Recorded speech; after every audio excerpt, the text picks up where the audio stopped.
आप लोगों को याद होगा, आप लोगों से वादा किया था मैंने कि अब भी जो भी आपकी जॉब आया करेंगी, उनसे जुड़े हुए जो अपडेट हुआ करेंगे उनके बारे में आपको जानकारी दे दिया करूंगा। तो UP triple S C junior assistant, junior clerk और असिस्टेंट ग्रेड 3 के लिए आपका नोटिफिकेशन आ चुका है। फॉर्म भरने की तिथि आ चुकी है। तो इस एग्जाम के बारे में एक सामान्य जानकारी आपको बता देता हूं। और उत्तर प्रदेश अधीनस्थ सेवा चयन आयोग लखनऊ, ये विज्ञापन संख्या आप देखेंगे सम्मिलित सम्मिलित कनिष्ठ सहायक, कनिष्ठ लिपिक और सहायक स्तर 3 के लिए आप लोगों को देखेंगे इसे। ठीक है, ये आप लोग याद रखिएगा।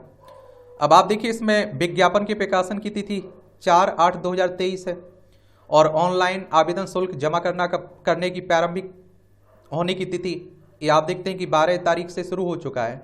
कब से? 12 तारीख से ये शुरू हो चुका है।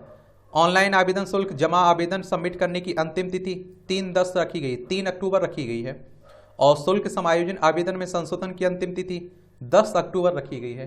तो ये आप लोग जरूर याद रखिएगा। और आप देखेंगे ये भी आप लोगों को याद होना चाहिए। इसमें अगर हम लोग फीस की बात करें तो जनरल के लिए और ओबीसी और ईडब्ल्यूएस के लिए 25 रुपये रखी गई, एसटी एससी के लिए 25 रुपये रखी गई है। तो मुझे लगता है कि आप लोग घर भी फॉर्म भर सकते हैं अगर सही से भरना आता है, वरना गलतियां मत करिएगा।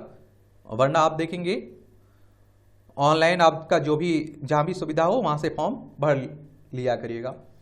मिनिमम एज कम से कम आपकी 18 उम्र होनी चाहिए। अधिकतम उम्र 40 साल रखी गई है। अलग अलग वर्गों के लिए अधिकतम उम्र में और भी छूट मिल जाती है, लेकिन आप देखिए कि कितना 18 से 40 रखी गई है। इसमें टोटल पद कितने हैं ये आप देखेंगे 3831 पद आपके शामिल हैं इसमें। ये भी आप लोग याद रखिएगा इसमें।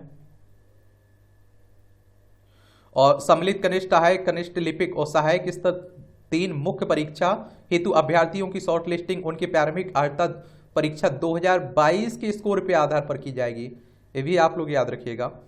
और इस परीक्षा में प्रतिभाग हेतु केवल वही अभ्यर्थी ऑनलाइन आवेदन कर सकते हैं जो प्रारंभिक अर्हता परीक्षा यानी कि पीईटी में सम्मिलित हुए हैं 2022 वाली में। उन्हें आयोग द्वारा स्कोर कार्ड जारी किया गया है। और प्रारंभिक अर्हता परीक्षा 2022 में वास्तविक स्कोर अथवा नॉर्मलाइज्ड स्कोर में 0 या उससे कम नकारात्मक अंक प्राप्त करने वाले अभ्यर्थी को मुख्य परीक्षा हेतु शॉर्ट लिस्ट नहीं किया जाएगा। ये भी याद रखिएगा। तो जो पीईटी का एग्जाम हुआ था ना, उन्हीं की बात हो रही है। चलिए ये भी आप लोग याद रखिएगा। इसके लिए आप देखते हैं कि योग्यता की अगर हम लोग बात करते हैं ना, तो आप देखते हैं कि 12वीं होनी चाहिए, 10+2। और यूपी ट्रिपल एससी पीईटी 2022 का स्कोर भी आप लोगों के लिए जरूरी है योग्यता। और हिंदी टाइपिंग की भी बात होती है और इंग्लिश टाइपिंग की भी बात होती है, ये भी याद रखिएगा। और एक ट्रिपल सी का जो पास एक डिप्लोमा कह लीजिए आप लोग, इस सर्टिफिकेट कह लीजिए, वो भी जरूरी है इसमें। तो ये भी आप लोग याद रखा करिएगा।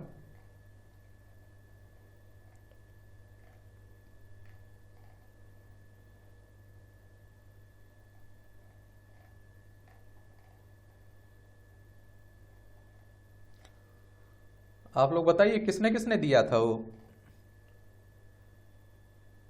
पीईटी का एग्जाम। और हिंदी टाइपिंग 25 शब्द प्रति मिनट है और अंग्रेजी टाइपिंग 30 शब्द प्रति मिनट आपको लिखना है। ये भी याद रखिएगा आप लोग।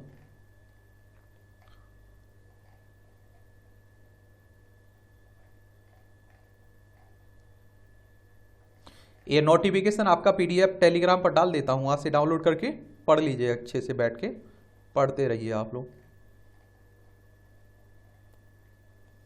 जो जरूरी रहती है जानकारी वही आपको बता देता हूं इसमें।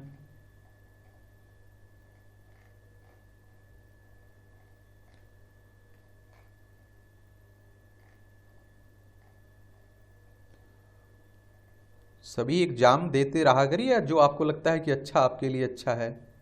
समझ रहे हैं आप लोग?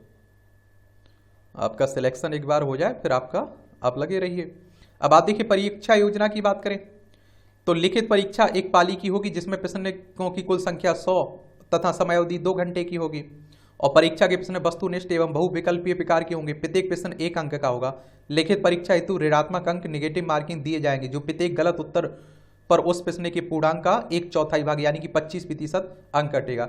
नेगेटिव मार्किंग यानी कि माइनस मार्किंग कहने का मतलब होता है कि अगर कोई मेरे से क्वेश्चंस गलत हो जाता है तो उसके तो आंसर नहीं, उसके तो नंबर नहीं मिलेंगे, लेकिन जो हमारा सही होगा उससे 25% काट लिए जाएंगे। इसके सिलेबस की बात करें तो हिंदी, परिज्ञान, लेखन योग्यता 30 रहेंगे, 30 नंबर के रहेंगे। सामान्य बुद्धि परीक्षण 15 क्वेश्चंस रहेंगे, 15 नंबर के। सामान्य जानकारी 20 क्वेश्चंस रहेंगे, 20 नंबर के।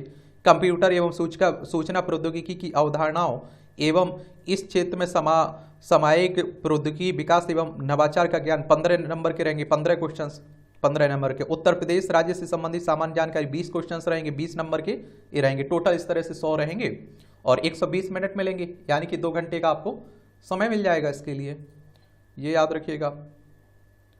चलिए पाठ्यक्रम आप लोग देख सकते हैं, पीडीएफ आपको डाले देता हूं तो वहां से डाउनलोड करके ये सब आप पाठ्यक्रम पढ़ सकते हैं आराम से।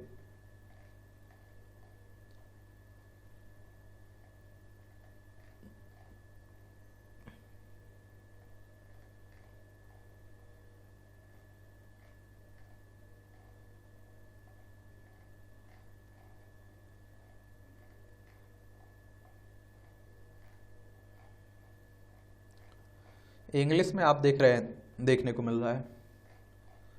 चलिए तो ये जानकारी थी, मुझे लगता था कि आपको बता देना जरूरी लगा, ठीक है। और आपके कोई सवाल हुआ करें, मेरे लिए सुझाव हुआ करें तो आप लोग बता सकते हैं।